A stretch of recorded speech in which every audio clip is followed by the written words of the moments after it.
கடவுள் அனுப்பியவரை நம்புவதே கடவுளுக்கு ஏற்ற செயல். இது இயேசு கிறிஸ்துவுக்குள் பிரியமான என் சகோதர சகோதரிகளே, இந்த நிமிட நற்செய்திக்கு இயேசுவின் நாமத்தில் நான் உங்களை அன்போடு அழைக்கிறேன். கடவுள் அனுப்பியவரை நம்புவதே கடவுளுக்கு ஏற்ற செயல். இது இயேசு கிறிஸ்துவுக்குள் பிரியமானவர்களே, கடவுளுக்கு ஏற்ற செயல் நம்முடைய வாழ்வில் இருக்க வேண்டும் என்று சொன்னால் அதற்கு சொல்லப்பட்ட தலைப்பிலே சொல்லப்பட்ட அந்த வார்த்தை தான் கடவுள் அனுப்பியவரை நம்புவது. யோவான் நற்செய்தி 3:15-16 வாசிக்கிறோம். மணுமகனில் விசுவாசம் கொள்ளும், மணுமகளின் நம்பிக்கை கொள்ளும் எவரும் முடிவில்லா வாழ்வை பெறும் பொருட்டு தன் ஒரே பேரான மகனையே உலகிற்கு அளிக்கும் அளவுக்கு கடவுள் உலகின் மீது அன்பு கொண்டார். அனுப்பிய அவரை நாம் நம்ப வேண்டும், ஏற்றுக்கொள்ள வேண்டும், விசுவசிக்க வேண்டும். அதுவே கடவுளுக்கு ஏற்ற செயல். எபிரேயர் 11:6 வாசிக்கிறோம்.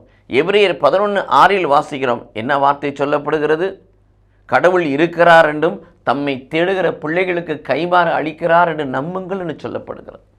யோவான் நற்செய்தி 14:1 வாசிக்கிறோம். உங்கள் உள்ளம் கலங்க வேண்டாம், கடவுள் மீது என் மீது நம்பிக்கை வையுங்கள், விசுவாசம் வையுங்கள் என்று சொல்கிறார்.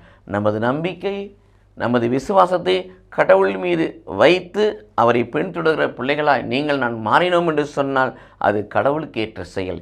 இந்த கடவுளுக்கு ஏற்ற செயலை அவருக்கு அர்ப்பணிப்போம். கடவுள் நம்மை ஆசீர்வதிப்பாராக. ஆமென்.